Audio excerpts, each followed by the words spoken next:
Good afternoon and welcome to the Midday News. Here's what we have in the bulletin. Hurricane watch issued for Jamaica as Hurricane Beryl approaches. Caribbean islands already feeling the impact from Hurricane Beryl. And later in sports, Reggae Boys head coach resigns. Thank you for joining us. I'm Shamela Pullen. Here are the details.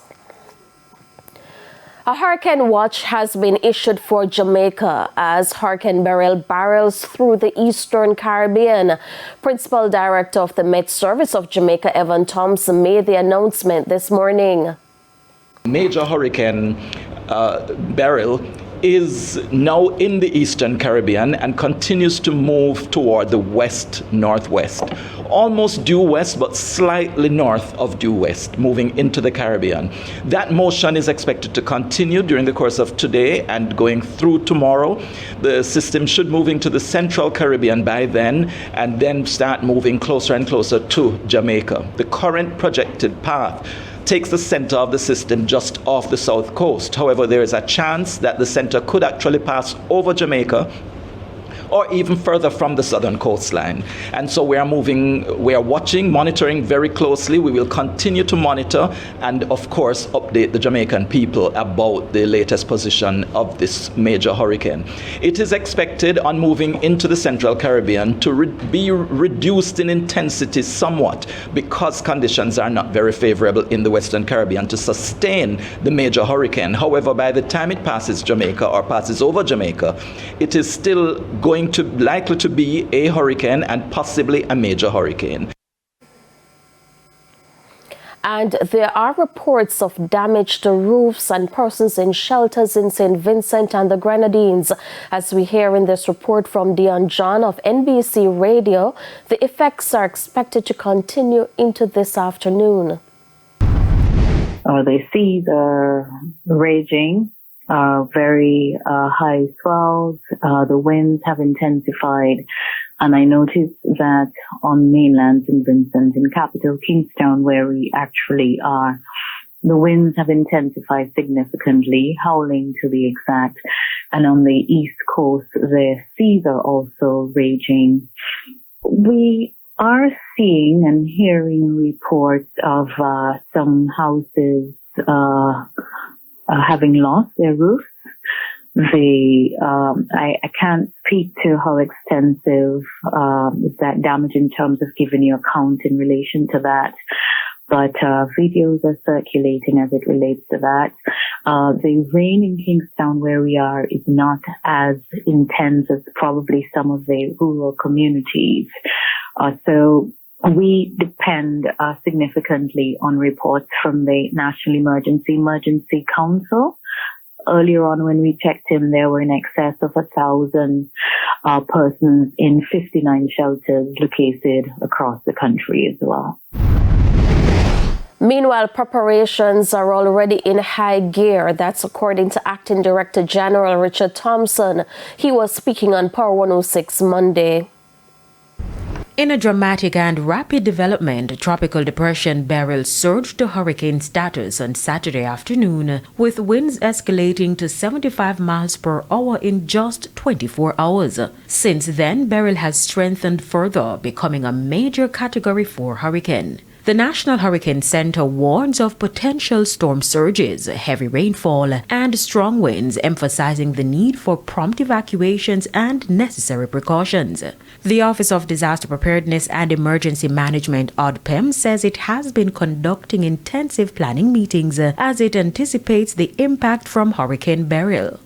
The information that we have been getting in terms of track is for it to pass a little bit south of us. However, there is still some uncertainty there given some of the prevailing atmospheric condition in this side of the Caribbean. So we will have a better picture come tomorrow in terms of what we perceive the track to be. But when you look at the cone that a lot of persons will see that is generated by the meteorologist, as the system passes, within that cone, the system can go anywhere within that cone. Mr. Thompson says Jamaica could also be impacted by another system that has been formed and is not far from Hurricane Beryl. Cuba, which is very close to us, was impacted twice in under 3 weeks by back-to-back events. So it can happen, and the preparation throughout the region, even with those planning meetings that we have been having as well with SEDEMA,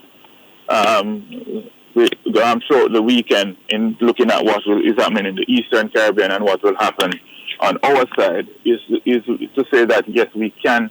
There's a strong possibility that we might have back-to-back hit within probably a week.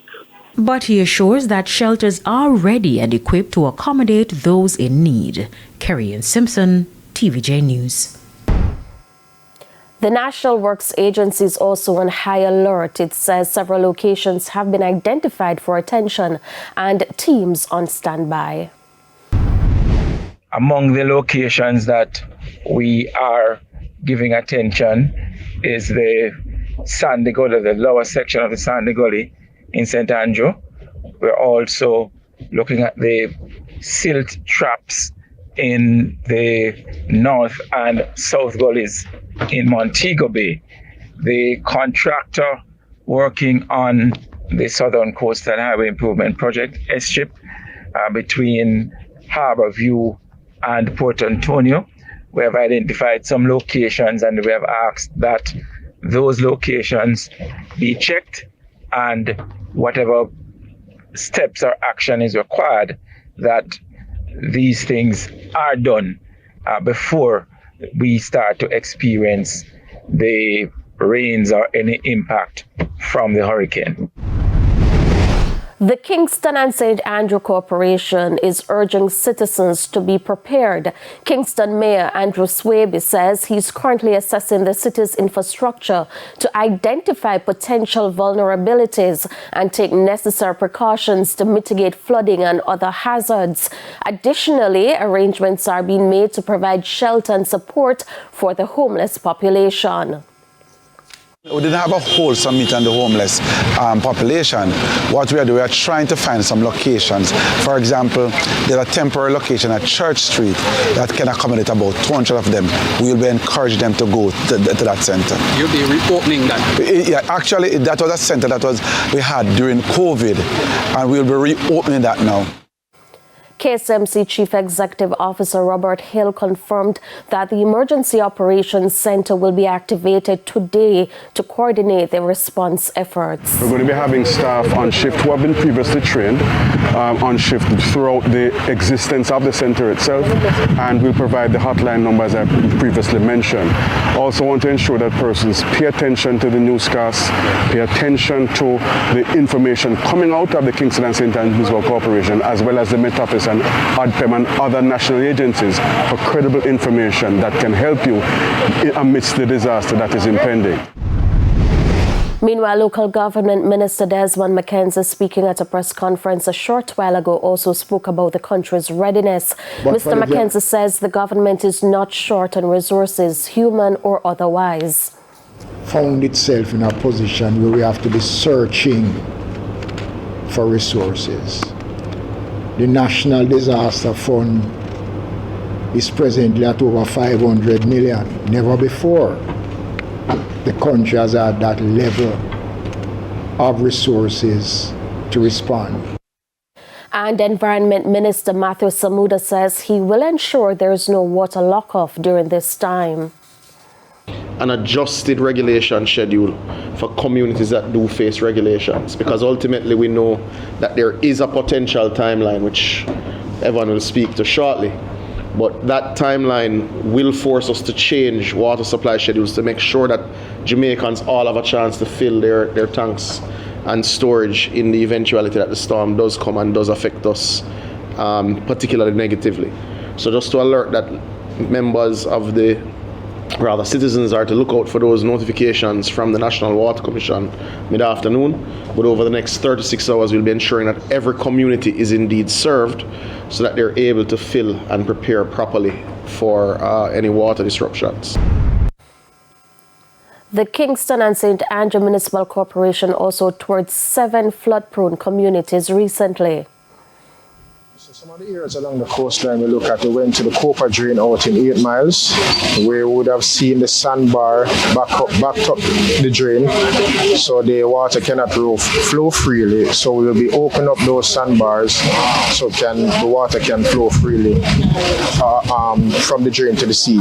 Also, we looked at a recurrent issue right at Harbour Drive and Sir Florizel Glasgow Boulevard, where the drains would have, where the block drains would have resulted in extensive flooding due to the inability to run off. We also stopped at Hyoban Street and Harbour Street. We have the same recurring issue, and along Spanish Town Road in the vicinity of the Tivoli Court. So these are the issues and the drains that, if not clear, it would make motorists inaccessible, even to emergency vehicles during heavy rains. There is also a major concern, especially in the New Haven community, as it relates to improper garbage disposal. We see a lot of household debris, be it chairs like your sofa.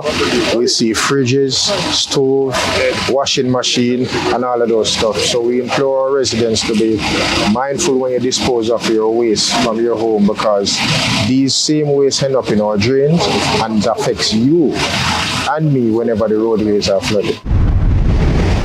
It's time for a break. Stay with us. More stories when we return.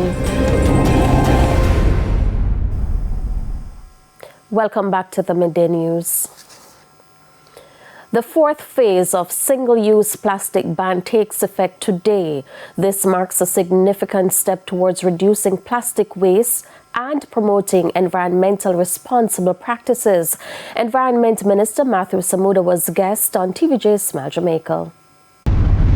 The new regulation comes into force prohibiting the importation, distribution, sale, or use of single-use plastic food containers made from specific materials. The new regulation aims to significantly reduce plastic waste in the food industry, promoting sustainable practice and eco-friendly alternatives. If you think of the typical plastic lunchbox, that's what you're targeting. It's the plastic base of most food containers is what you're targeting, especially the ones that are single use. So ones that you use multiple times is not, a kid's lunch kit that goes to school, which may be hard plastic. Hard plastic. And we also use a particular thickness to judge whether it is single use or intended to be multi-use. So chances are, if you get hot food in a box and the box feels like it is melting and welting, that's a part of the target. Yes. The ban includes a temporary exemption for transparent plastic lids, allowing their continued use until environmentally friendly alternatives become available. Environmental groups have welcomed the ban, praising the government's commitment to reducing plastic pollution. Industry stakeholders are adapting to the new regulations. Businesses and individuals found non-compliant with the new regulation may face fines and penalties. To make sure that people comply, you do heavy public education, and you also increase the fines and change the fine structure. Now, we've been criticized, and I think rightly so, over 20 years that the fines for environmental breaches don't match the offense. So we will be upgrading the NRCA and wildlife protection fines, which will deal with things like plastics in the coming sessions of Parliament. Cabinet has given approval for those fines. We expect the table soon. The government is encouraging alternatives such as biodegradable containers, paper-based products, and reusable containers. Nakinsky Robinson, TVJ News. It's now time for the Business Minute.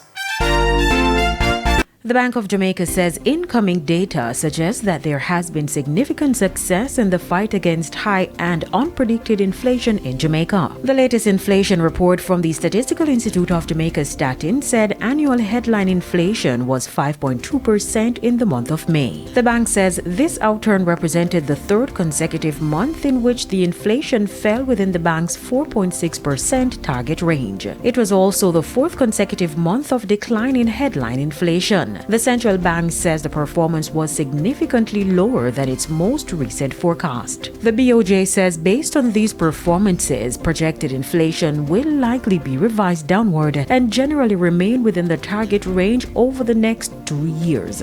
This is with the exception of a few months in 2025. The projected breaches of the upper limit of the inflation target range in 2025 largely reflect an accelerated in agricultural price inflation following sharp declines in March 2024. Further afield, travelers could set a record this 4th of July holiday. The Transportation Security Administration says it's expecting to screen 32 million people in the U.S. through July 8th. That's more than a 5% increase from last year. Meanwhile, AAA says more than 70 million Americans will travel more than 50 miles from home, with 85% of them on the roads. And that's it for the Business Minute. I'm Kerry-Ann Simpson. Further afield, time now for the top regional and international stories. In the region, the St. Vincent and the Grenadines government and opposition have appealed to citizens to desist from engaging in criminal behavior as the country experiences the impact of Hurricane Beryl. Prime Minister Dr. Ralph Gonsalves said he has never had to impose a state of emergency SOE in more than 2 decades, but he is prepared to go that route.